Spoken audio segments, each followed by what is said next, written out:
Assalamualaikum warahmatullahi taala wabarakatuh. Kami dari kumpulan 1 yang terdiri daripada saya sendiri, Muhammad Nur Fakhrullah bin Muhammad Yusuf, Fakhrul Razi,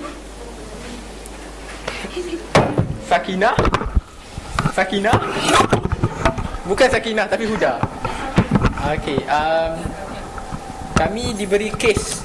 Ni apa tu kes ni pun? Okey, kumpulan anda telah ditugaskan untuk melaksanakan tugas sempang misi kemanusiaan di Palestin. Namun setibanya anda di sempadan Mesir Gaza, kumpulan anda telah ditahan oleh pihak berkuasa tempatan dan tidak dibenarkan melepasi sempadan ke Gaza. Apakah tindakan yang akan anda lakukan? Kalau ikutkan hati saya, kalau ikutkan hati saya nak balik je. Tapi disebabkan saya seorang ahli GPT ni, tak adalah. Sebab kita seorang dai dan niat kita ikhlas untuk menjalankan amanah Allah SWT, maka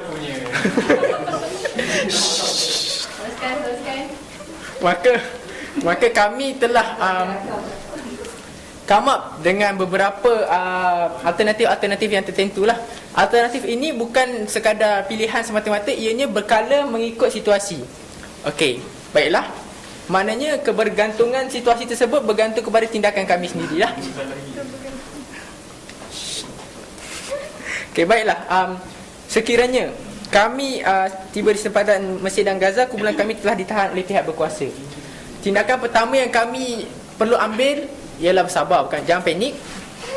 Betul. Dan kemudian kami akan melihat situasi di Palestin dan juga situasi negara-negara yang terlibat dalam proses kami untuk menjalankan kami punya misi kemanusiaan ini. Mungkin tak kala kami ingin melakukan misi kemanusiaan itu tertiba berlakunya perang di Palestin atau di Mesir dan sebagainya. Mana tahu tertiba adanya Husni Mubarak yang kedua pula. Jadi akan menyusahkan lagi tindakan proses kami, keadaan kami untuk menebusi sempadan-sempadan tertentu, tempat-tempat tertentu untuk melaksanakan tempat kami, melaksanakan tanggungjawab kami. Jadi setelah kami mengetahui apa yang telah berlaku, mungkin sebab kita merancang, Allah menentukan segala-galanya. Betul. Jadi mungkin kami perlu bertindak mengikut keadaan yang berlaku pada masa itu.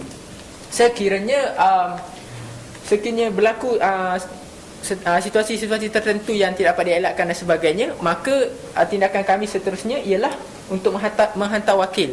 Mungkin daripada 10 orang yang terlibat, mungkin kita akan menghantar sedikit demi sedikit. Sebagai contoh, kita lihat dalam jejak Rasul sendiri. Majalah 3. Majalah 3 di mana tak kala mereka buat dokumentari itu, mereka dibenarkan masuk sedikit demi sedikit. Macam yang tertentu je, macam cameraman ke, yang media-media ada. Maknanya yang lain-lain yang nak buat kerja-kerja humanitarian ni ataupun misi kemanusiaan ni mungkin terhalang. Tetapi sekurang-kurangnya, sekiranya ada wakil yang dapat mewakilkan kami pun, kami rasa ianya lebih pada memadai lah. Mungkin dalam keadaan sudah reda dan sebagainya, mungkin kami akan cuba memujuk pihak tertentu untuk memberikan kami kebenaran lah, ruang dan kebenaran untuk meneruskan tanggungjawab kami lah. Sekiranya proses untuk menghantar wakil pun tidak berkesan, kami akan pergi ke proses tindakan yang seterusnya, iaitu berunding dengan pihak yang berkaitan. Ramai-ramai pula cakap. Why? Penat dengan sarfa. Biarlah, kalau ia pun biarlah saya ambil 3 dulu. Okey, berunding dengan pihak berkaitan ini bermaksud mana-mana pihak yang terlibat, sekaligus sama ada mungkin daripada kedutaan Malaysia sendiri ataupun kedutaan Malaysia di Mesir, ataupun mungkin pihak-pihak United Nations, NATO, Wallahualam, yang mana kami rasa mempunyai kapasiti untuk membantu kami untuk menjalankan tanggungjawab kami. Maka kami akan cuba berhubung untuk dan meminta bantuan mereka untuk berunding dengan pihak-pihak yang menghalang pergerakan kami ini, supaya mengubah fikiran mereka, supaya kami dapat meneruskanlah kami punya misi. Itu yang ketiga. Fakhrul Razi akan. Jadi the next course of action yang nombor 4 ialah menggunakan kuasa media. Jadi sebagaimana yang kita lihat dalam rentetan sejarah misi kemanusiaan ke Palestin, yang paling latest lah, bukan latest, kata yang paling yang fresh di minda kita ialah Mavi Marmara sendiri kan. Macam mana dia orang boleh tembus sekatan oleh Israel. Basically benda yang paling jelas sekali ialah media lah. Macam ni kita tahu, kita pun tahu melalui media kan. So ikut perbincangan kami nombor 4, macam-macam pun kita akan dapatkan liputan media lah. Bukan sahaja daripada media Malaysia, kita juga akan cuba menggunakan saluran-saluran alternatif seperti YouTube, Twitter, Facebook dan sebagainya.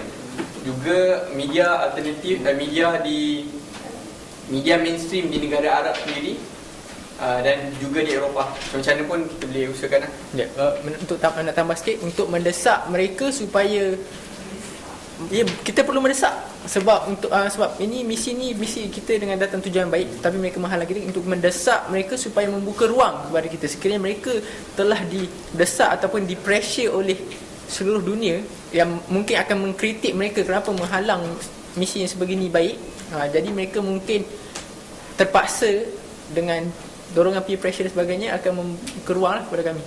Sama. Jadi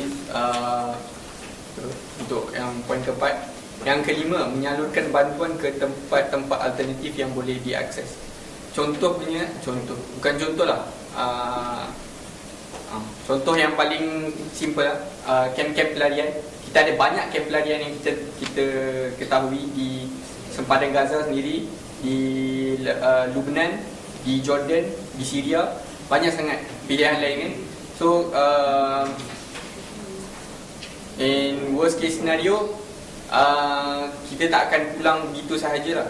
Kalau kita pulang tu, segala bentuk bantuan yang kita ada tu kita akan salurkan ke kem-kem pelarian. Dan yang terakhir sekali, ni kita ambil contoh okay, pulang dan rancang kembali. Saya ceritakan. Saya tak tahu abang okay cerita sikit. Saya ceritain. Wakil mentor Kami difahamkan, bang, kalau salah betul kan, kami difahamkan bahawa Abang Hakim cuma masuk kat mana? Kau sana? Tak apalah, lupakan je lah. Kenapa? Gaza. Kemudian tak dapat kebenaran, kemudian dan tunggu menetap sana selama sebulan, kemudian tak dapat kebenaran lagi dan kemudiannya dipanggil balik ke.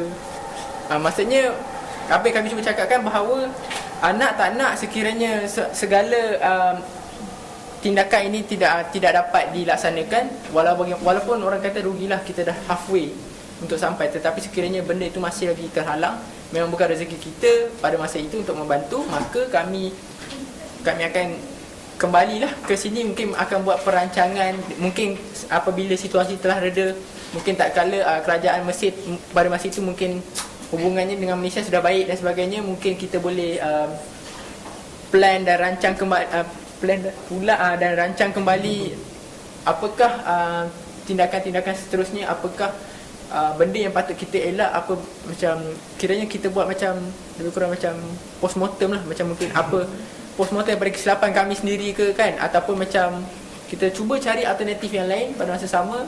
Mungkin sekiranya kami dihalang, mungkin kita boleh salurkan kepada yang lain-lain lah, sebabkan Abang Ipah dah buat tanda Ultraman.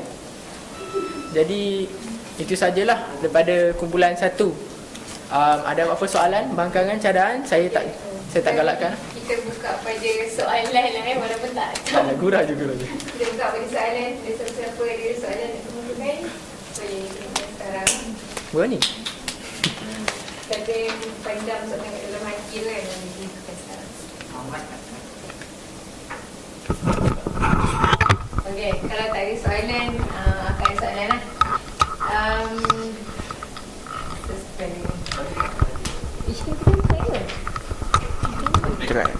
Cakap. Hello. Okay, sana sikit. Okay. Berdasarkan apa yang okay, berdasarkan apa yang dibincang, yang you come out dengan solution ni lah. Cumanya bila berada di tempat tu, maksudnya bila berhadapan dengan situasi di mana sekatan berlaku dan dengan kekurangan sumber dan hanya beberapa orang sahaja yang pergi. Maksudnya dalam grup kamu, katalah ini 5 orang yang pergi, katalah betul 5 orang yang pergi dan kekurangan sumber, macam mana kamu nak cari media, kewangan untuk menyelesaikan masalah ni? Ni kiranya dah level getir sangat lah bagi akak lah. Jadi dengan keadaan kamu yang macam tu, dengan tak tahu berapa lama lagi kamu akan berada di sana, berapa lama kamu akan masuk disekat, macam mana kaedah yang kamu gunakan lah. Sedang sebab akan nampak ni kamu kata boleh menggunakan kuasa media. Jadi boleh kongsi kat kami lah macam mana pendekatan yang digunakan tu lah.